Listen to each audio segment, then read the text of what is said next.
good kid. I call her a kid. She's not a kid, but she's a kid to me. She is kind and complicated.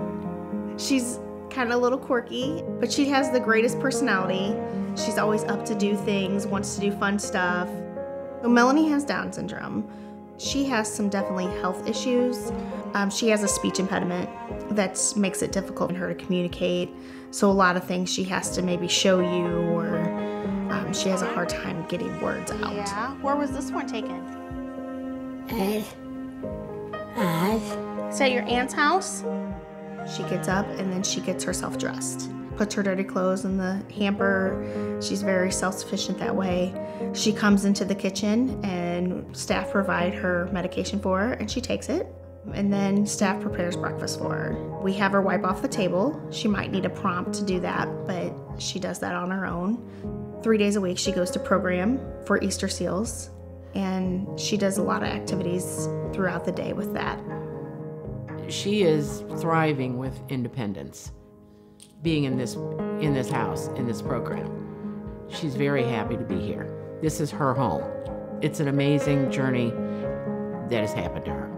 She says she'll visit her family, but she wants to come home. So she feels like this is her home, and there's nothing you can make better than for her to be like, this is my home. We're working on different things all the time, so it's a continuous work in progress.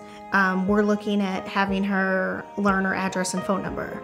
That's been difficult for her, just to memorize it. But we do repetition every day. You want to go look for some DVDs? Okay. Okay. I don't know where she'd be if there wasn't for Easter seals. She would be probably having a less fulfilling life. I'm very grateful to Easter Seals for the opportunity that she's been given. I've seen huge changes in her since she's been here to be on her own. And this is the best way that she can be on her own. Where's your home? Here? Yeah. This is your home. And I love this job. There's not a day that I don't want to not come here. And I know I'm making a difference.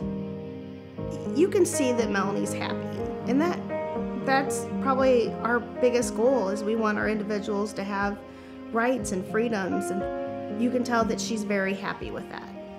She gets to live her life on her terms, and she's happy doing it. Who's in this picture with you? Daddy. She lost her dad about 4 years ago, and they were very tight. They were very close, and I'm sure he's smiling down right now.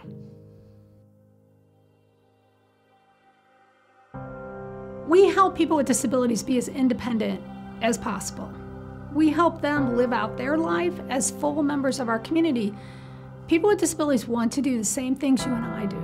They want to work, they want to be valued, they want to have friends, and we help them achieve those goals. We have to set priorities as a society, as a state, of what's important to us. And I think supporting individuals with disabilities is a really important thing for us to do. It's honoring the dignity of every human being and what their capabilities are and what their potential is, and allowing them to pursue whatever that is. Many people with developmental disabilities need lifetime care. So we have a choice as a community. We can put them in institutions and nursing homes, which is expensive and inhumane, or we can help them live in the community and be as independent as possible. We can teach them the skills that maximizes their ability, whatever that is. That's good not only for the individual with a disability and their family, but it's good for the entire community. That happiness that comes, that fulfillment, that dignity that people are allowed to have when we embrace the opportunities that are out there for people with disabilities is something that ripples across society. And so it obviously has an impact for that individual, but for their neighbor to see that individual working and having those interactions, and then that spreading across our state is an important thing. I think that it should color how we view the world and what our priorities are. The hope and opportunity that Easter Seals offers to people with disabilities would not be possible without the support of our community. Our donors, volunteers, neighborhoods that welcome people with disabilities, and our champions in Jefferson City make all of this possible.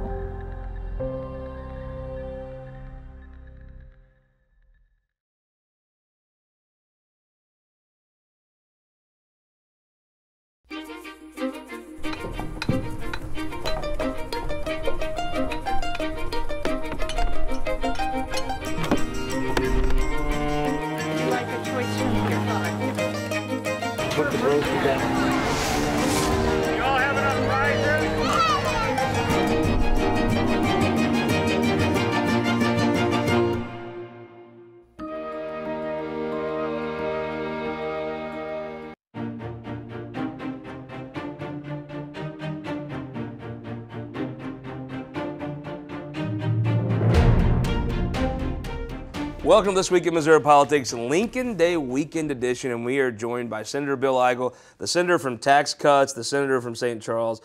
Very glad to have you back on the show, sir. Thanks for having me, Scott. Glad to be here. The topic of the day is your favorite topic to talk about. You've become the leading legislator in the General Assembly on cutting taxes. Tell me about your plan. Well, first of all, we've worked very hard this week, and I think we're in a good place now where we're going to see in this coming week a Senate compromise tax reform bill move forward in the Senate.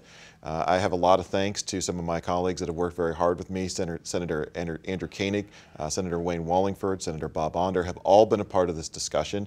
And we had a lot of tax bills that had gone through the Assembly, or had gone through the Senate subcommittee. And we have worked very hard to have a compromise bill that's going to be very close to revenue neutral, and yet will still be, over the long term, the largest tax cut Missourians have seen. Where will you see this tax cut commit? Now, we've seen corporations give tax cuts, bonuses to their employees when the federal tax cut happened. Where will you see the money back as a Missourian that just works a job and doesn't always understand the minutia or even pay attention to it? Where did they see money back? They're going to see it in their paycheck every time they take home pay to their families. And you know, for the individual income tax rates, this is going to be a great deal for folks in the working and middle class households, because we're going to completely eliminate the bottom three brackets of the Missouri income tax code. Right now, you got to give 6% to Eric Greitens every time you make a dollar. Well, what are you going to have to give under your plan? Well, we're going to bring that down. We're going to bring that down to 5.2% over 2 years, in the first 2 years of the bill enactment. And so it's this is about moving us forward and making us more competitive with other states. We're going to allow additional reductions underneath this bill, below that initial rate, so it'll make us even more attractive to businesses that want to come here and grow our economy and provide the economic opportunity that we need. So I think it's an exciting time, and I think that the Senate's going to make good on the governor's promise for a bold tax plan. Isn't that what you're, when you're looking nationally, it's the corporate tax rate that they cut that's actually delivering these bonuses? I mean, frankly, most employees are seeing a bigger bonus than they would actually see in a tax cut anyway. That's correct. What's the corporate rate going to do in Missouri? Well, you're going to have the corporate rate's going to drop by 2% from 6.25 down to 4.25 under this plan, and that's going to be combined with the individual income tax cuts of 6 or 5.9 down to 5.2. So there's a lot to like about this bill, and that's really what's going to make it the largest bill we've seen. If it's going to be revenue neutral, though, you're going to have to get more money from somewhere else. Where does that money come from? Well, we're doing that from a couple areas. One, we're taking how businesses report their taxes and their apportionment. So a lot of states that are able to avoid Missouri taxes that are out-of-state corporations are going to have to start paying taxes. We're balancing some of the revenue also with transportation infrastructure revenue. So we're going to actually increase the gas tax by 6 cents under this plan. You know, transportation is something that I've been talking about, as well as tax cuts, for some time now, and we're going to make it part of this plan so that we have some additional funding for our roads. So I think it's a plan that addresses a lot of different things, a lot of big ideas in a lot of different areas of our economy, but it all comes together in a single package, and I can't wait for it to move forward this week. So when you really look at the details, the governor's run $1 million in commercials saying he wants a tax plan. He has a tax plan. At his press conference, he mentioned Senator Wallingford specifically. Is that the plan you're doing? I mean, he wants to borrow money, and I watched the Senate Pro Tem Ron Richards say, yeah, we're not doing that. I watched the budget chairman, the highly respected Scott Fitzpatrick, say there's no reason to ask questions about it because we're not doing it. Tell me where yours is different. Well, absolutely. First of all, I think it's fair to say that we're happy to have the governor as part of this discussion for tax reform. We've been talking about tax reform going back for the past 4 months. We did get a presentation this week in the Senate on the governor's tax plan and what he was looking for.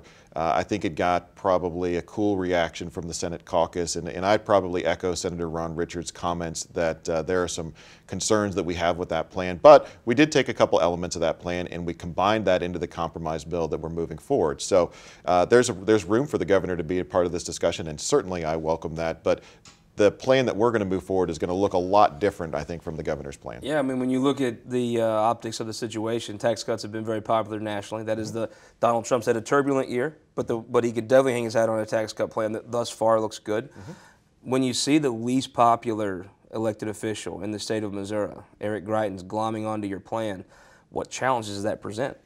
Well, you know, like I said, we're always going to welcome the governor into this conversation. Now, I have been very clear from the very beginning, because we started this conversation back in October. You've been on my show before you even got elected talking about this. I have, exactly. I think the legislature is going to lead on the issue of tax reform. I think the Senate and the House, which I've already had conversations with, are going to lead on developing a plan that doesn't harm our short-term budgets in the state, but does provide long-term tax relief for Missouri taxpayers. And that conversation has been going on in the legislature, as you mentioned, for many months, and we're going to continue to do that. Certainly, I think the governor has a place, and I welcome his input into this process, but I believe the Senate and the House are going to lead on this issue. And you know, when I was working with 4 of my colleagues earlier this week to really bang out the compromise, that is precisely how the legislature is supposed to work. Different ideas and different plans coming together and a compromise being worked out. So I'm looking forward to continuing this discussion, and I think that, like I said, we're going to make good on the governor's promises of delivering a bold tax reform plan. I kind of look at my crystal ball. I see the governor signing whatever you pass. Well, I think that the governor has been very clear that he wants to provide that tax relief to Missouri citizens without doing short-term damage to our budget. Ultimately, I think a plan that meets that threshold is the only thing that could make it through the General Assembly. Let's talk about the federal government, their tax cut. You live in one of the most fastest growing parts of the state in St. Charles County. What does this do? What does the federal tax cut do to the local economy, and how does it affect the state budget? Well, first of all, the federal government has never been taking more money out of people's bank accounts than it is right now. So to be able to pass a major tax reform at the federal level sends 2 messages. One, it's relatively rare when they meet our expectations and our hopes that they're going to get major legislation done on something as important as tax reform. And 2, that money is going into the businesses and the families that are actually driving our economy in the first place. So, for example, it's doubling the standard deduction. So for those working in middle-class households that live on a budget, unlike the federal government sometimes, it's a huge benefit to them, and it's going to allow them to continue to be a part of the economy with the consumption that is going on in our communities. And I think that the time was just great, and we're seeing the benefits not just in our bank accounts from the result of that tax cut, but we're seeing it in businesses that are giving their employees increases in pay, bonuses. We're seeing it everywhere we go. So let's talk about this week in the Senate. There were 3 appointees. The governor packed a committee to end some tax credit programs for rural Missouri. Just deleted them, and then he come out and said the career politicians and the corrupt, all the things he normally does on his Facebook videos where he calls you guys less than ethical. Those 3 nominees came before the Senate Wednesday night. Not only did you reject them, you banned them for life. It surprised some that even after the sex scandal, the governor is still so combative with the Senate. Well, you know, I think it's pretty well documented that the governor has been a divisive presence in the Missouri Senate for the better part of a year now. And that's unfortunate. I think there's certainly an opportunity for the governor to really be a rallying force in the Missouri Senate when he sets the vision of what a better Missouri looks like. And I think that many of my colleagues want him to be that person, to be that presence that brings us together, that unites us and moves us forward. When we get distracted and the Senate begins to eat its own tail because there's so much discord over some of the appointments that the governor has made and the manner in which that he's made them, I think we all lose from that. And so I have continually tried to reach out to the governor's office to build new bridges, just for my own sake, and I know my colleagues are trying to do that as well. I think there's an opportunity here. I think there's an opportunity for the governor himself, not his staff, not his allies, but the governor himself, to really reach out to the Senate, build those bridges, and if he does that, the Senate and the governor's office will be stronger and the state will be better for it.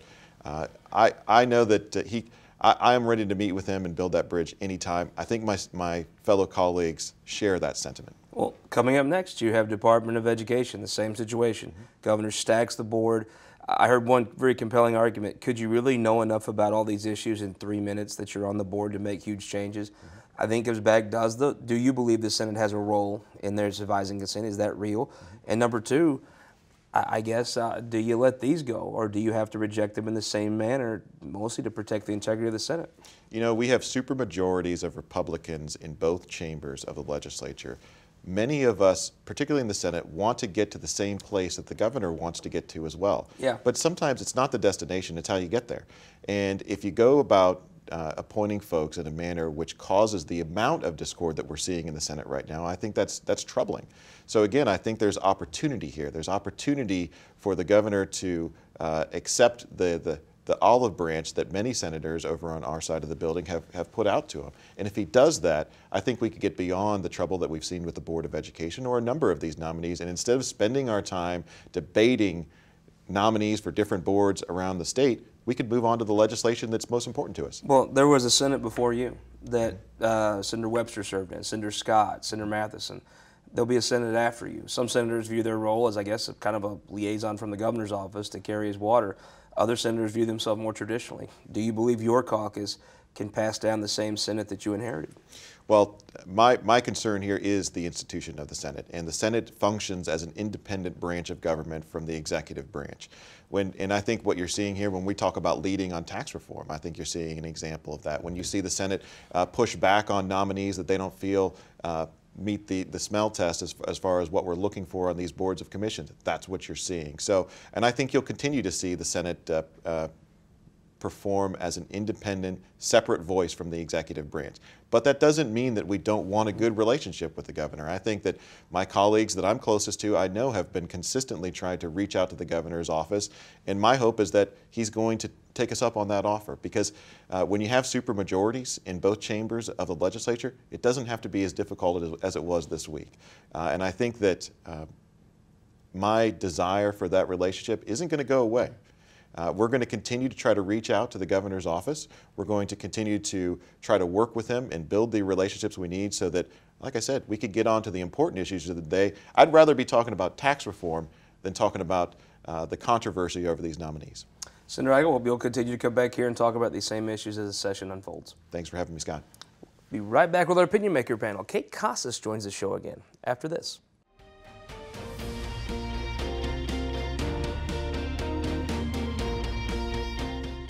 In 2008, Republic Services acquired the Bridgeton landfill in a merger. Since then, we've invested $200 million to clean up the site and to maintain environmental compliance. We do that while staffing the facility 24/7. That's because we support permanent solutions that are safe for our neighbors and clean up the environment. We're committed to doing what's right. That's what drives us every day. We're a part of the community, and we are here for the long haul. Republic Services. We'll handle it from here. My name is Eric Philippi. I'm a veteran, a carpenter, and a father. When Eric Greitens said he was going to change politics as usual, folks like me didn't think the first thing he'd do as governor was take dead aim at our jobs and our families' livelihoods by working to repeal prevailing wage. Call Governor Greitens. Tell him to protect prevailing wage and to protect my family, not destroy it.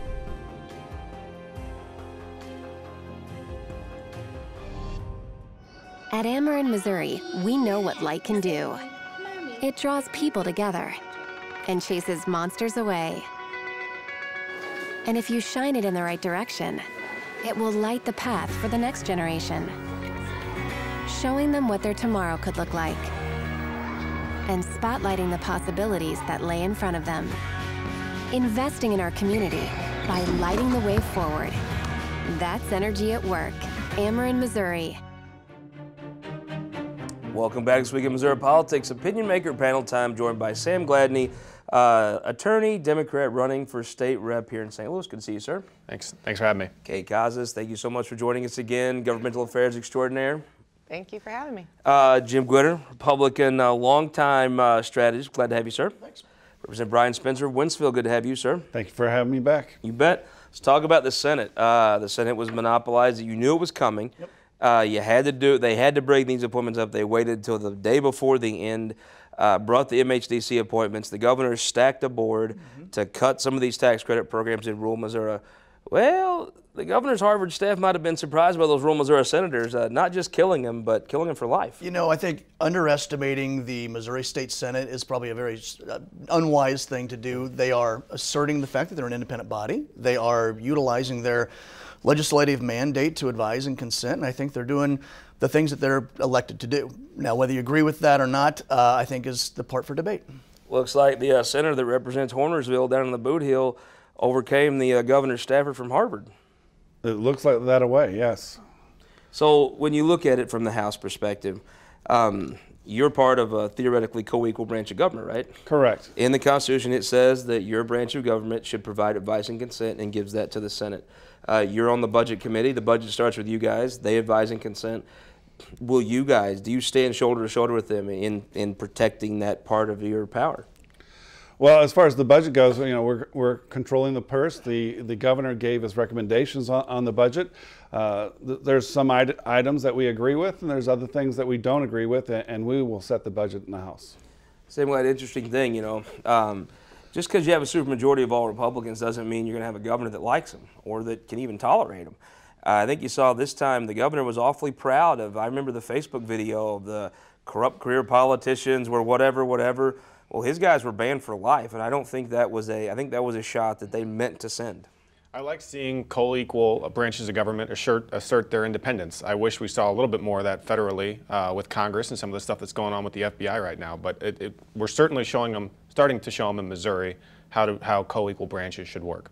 Well, whether or not somebody in Howell County understands the FBI thing, they do understand rural economic development. Do you think this is a sign? And now we have the DESE folks coming up next. It'll be an interesting thing to see.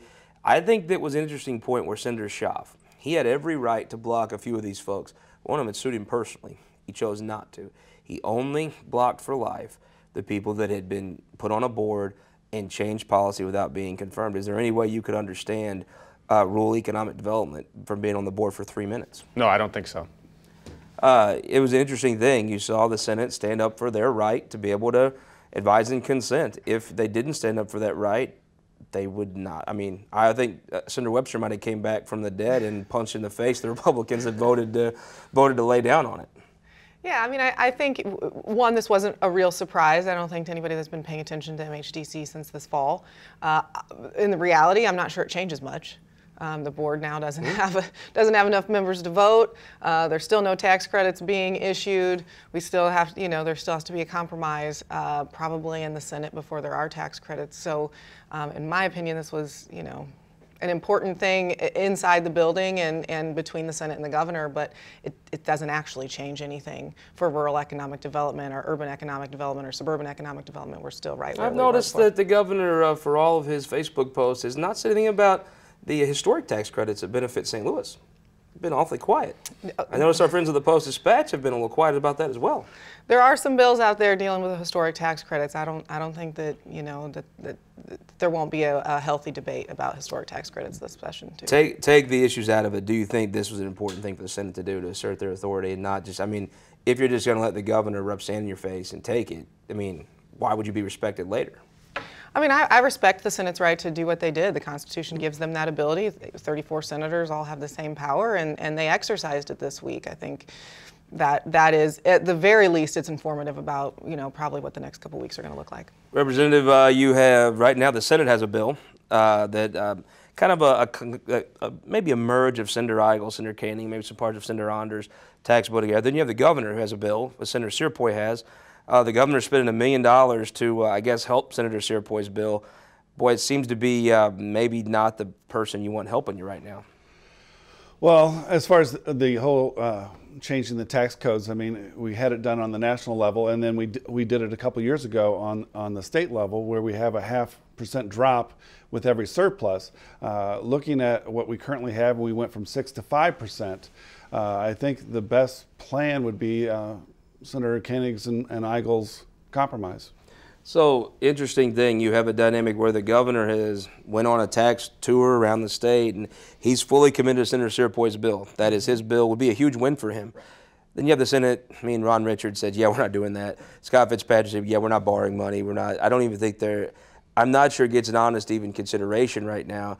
Do you think that if Senator Eigel can keep his bill far enough away from the governor, it has a chance of passing? I do. I think that you're going to see a lot of debate over the next 3 months between now and the adjournment. I think you're going to see a lot of work by the Budget Committee, the Senate, and I think they're going to have to try and find that compromise. I agree with the part about the triggers and the decreasing and the ratcheting down, but what ends up at the end of the day, I think, is going to be long and debated. Same lady, they're talking about reform, basically trying to have something that's revenue neutral or close to. Interesting dynamic, I guess everybody will find out Tuesday. Does the governor, can he get a win, or is it going to be the Senate doing what the Senate wants to do? We're getting to the point where government has to pay for things. We keep having tax cut after tax cut. What we're going to find out is we're in a sort of a Hunger Games mentality where we end up putting disabled veterans, against funding for roads and bridges, against funding for schools. The fat of government has already been cut. Now we're cutting bone. And I hope that the responsible people in our legislature step up and make their voices heard. Do you think that is a point? I mean, it seems to me that when people, Republicans, talk about, okay, we're going to lower taxes, you have to lower spending. And if a Republican will tell you that you don't have to lower spending at some point, that's not reality. I mean, most Republicans would argue for lowering spending, right? I mean, they don't. It seems to be a little bit of a bait and switch of we're going to lower your taxes, and you're not going to notice it. I do think Republicans I think they may do a better service to themselves long term to say if we cut taxes anymore, we're going to cut things and you're going to notice it. Well, I will say I spent a lot of time early this week looking at the governor's plan, and I agree. I know Senator Wallingford's doing a lot of work behind the scenes with the Ways and Means Committee, and particularly the four gentlemen that have filed tax reform bills to try to combine those. But I think there's sort of universal agreement that it's going to be revenue neutral, and so there are going to be some places where they try to make up the revenue. The governor's got several things in his where he tries to make up the revenue, and a lot of those same things you see in Eigel's bill and Koenig's bill, and so I think at the end of the day, the bill that comes out of the Ways and Means Committee on Tuesday, all four senators and the governor are probably going to be able to claim victory in some way or another. I think if Senator Eigel's bill comes out, he'll claim victory. Let's talk about somebody that tried to claim victory this week. It was Claire McCaskill. They pulled up some quotes from Josh Hawley talking about sexual revolution, sex trafficking. He's had a lot of good weeks in a row. This one probably not a good one. This is an issue, sex trafficking, where there should be bipartisan consensus. The left is not to blame for sex trafficking. The right is not to blame for sex trafficking. Sex traffickers are to blame for sex trafficking. And the chief law enforcement officer of the state of Missouri should understand that without any reservations or caveats. It seemed this week that he has a problem understanding that, and that's very disappointing. What was your reaction, Kate, when you read these quotes? And then you read, Senator McCaskill wasted no time in being pretty effective about making sure they were talked about in forums like this. You know, I thought the statement was unfortunate. And I thought it was an unfortunate timing. Those of us that spend all our time in the Capitol know that Representative Gloria Brown's been championing some sex trafficking legislation, and this was the week that the Senate approved the bill that the House sent them, and really that Representative Brown's worked on. So I thought it was sort of unfortunate that was going to be mentioned in every story about the great work that she's done and the work that Senator Onder did. I agree that I wish we weren't politicizing this issue because there's real people who are suffering, and people like Representative Brown deserve to be the ones talked about when we talk about ending sex trafficking, not an unfortunate comment. It seems to be a bad comment, but Hawley's had a pretty good run the last few weeks if his party could get out of his way. Yeah, I mean, I think it's an unfortunate the way he phrased it in the statement. I think the world's oldest profession certainly predates the sexual revolution by millennia. But I think to the point, it's not a liberal or a conservative issue. Fighting sex trafficking is being championed, as mentioned by Gloria, by Congresswoman Wagner. You know, this is an issue that everybody agrees on. It's a heinous crime. It's something that we should get behind 100% to prevent. What do you think? I mean, was it probably a ill-advised off comment, and this is a blip on the radar? Is this something that will be talked about going forward in this campaign? I think it's sad that we live in a society now that we constantly go on sound bites and not looking at the entire message. And I think the message for the entire society, both Republicans and Democrats, is sex trafficking is bad, and it's something that needs to stop. Let's talk about one more issue before we go. Higher education, again, gets whacked for their funding. You're somebody that probably knows higher ed and education funding period better than anybody else I know. It looks like the legislature said, we want you to reform some things. We have some problems, so we're going to whack you. Well, they reform some things. I think they're trying their best to do what most folks want to do, and they get it again. Yeah, and look, I never bet against Budget Chairman Scott Fitzpatrick or against Senator Caleb Rowden, and I think they have both said that their intent is to find money and put it back in the higher ed budget, and I will bet that they're going to figure that out. You're on the Budget Committee. I mean, at some point, you say you want some reforms. Higher ed tries to give you the reforms, and you still cut them by the biggest margin.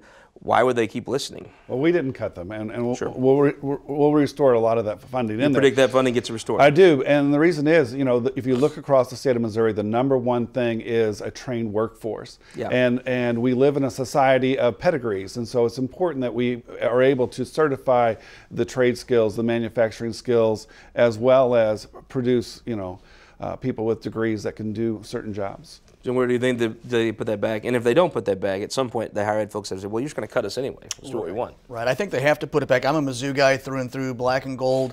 You know, I think that when you continue to cut an institution, an AAU recognized institution like the University of Missouri, Mizzou, you certainly hurt the workforce, you hurt the entire state economic development opportunities. We've got to support higher education, and we've got to do that. I sense a little swagger coming back to Mizzou. I mean, tough times, but I think they're doing some things to turn that around. I think a little bit of that swagger's coming back. Coach Martin's doing a good job so far.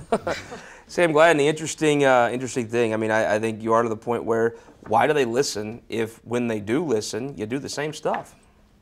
Yeah, and in this whole you know, talk about the education cuts gets back to the tax cuts, what we're referring to. When you are cutting programs that matter to people, you're going to end up hurting folks, and we need to seriously look at where we're doing our cuts. Quick prediction, Scott Fitzpatrick cut higher ed this year? No idea. I think we'll see a little, but not as deep as the governor. Same, no, not as deep. No. I think we're solid. I think that's this panel's usually not wrong when everybody agrees. But with a minute left, who won the week? I'm going to go with the 3 W's, Wentzville, Wright City, and Warren County. We're booming in every category. Safest city, great place to raise a family, businesses, housing development, they're all growing. Warren County, testament to that transportation funding bringing economic development growth.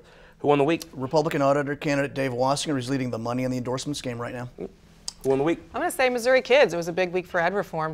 Representative Spencer passed his course access bill 142-1, which is an unprecedented margin. Representative Rebecca Raber had a great hearing on charter bills, and Senator Andrew Koenig has an education savings account bill pretty high up on the Senate calendar. Who won the week? Mike Revis. He's running for state rep, Democrat out in Jeffco, special election this Tuesday. I was out phone banking for him last night. There's a lot of enthusiasm among Democrats to bring that one to the win column. You win? You got 3 special elections. How many of those do you win? I'll be an optimist. I'll say all 3. 3. Look at this guy, optimist. I want to thank all of you guys here, and I want to especially thank everybody in Jefferson City that came out to our 5th anniversary event for the Missouri Times. I'm going to say Senator Kehoe won the week. It was not just a testament to the paper. It was a testament to him and the respect the entire state has for him. So I'll say Mike Kehoe won the week. I want to thank all of you and all of our over 400 people that came to our event Tuesday night. Thank you very much, and we'll see you back here next week on This Week in Missouri Politics.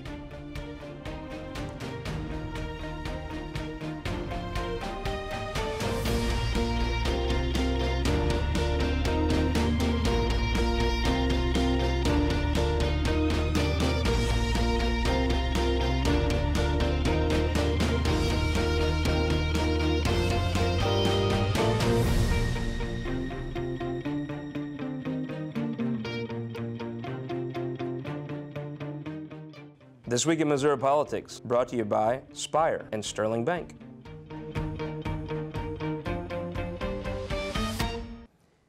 If you enjoy the interviews and the content on This Week in Missouri Politics, I want to personally invite you to go read the full story over at MissouriTimes.com, your leading source of Missouri political news and information, available 24/7 at MissouriTimes.com.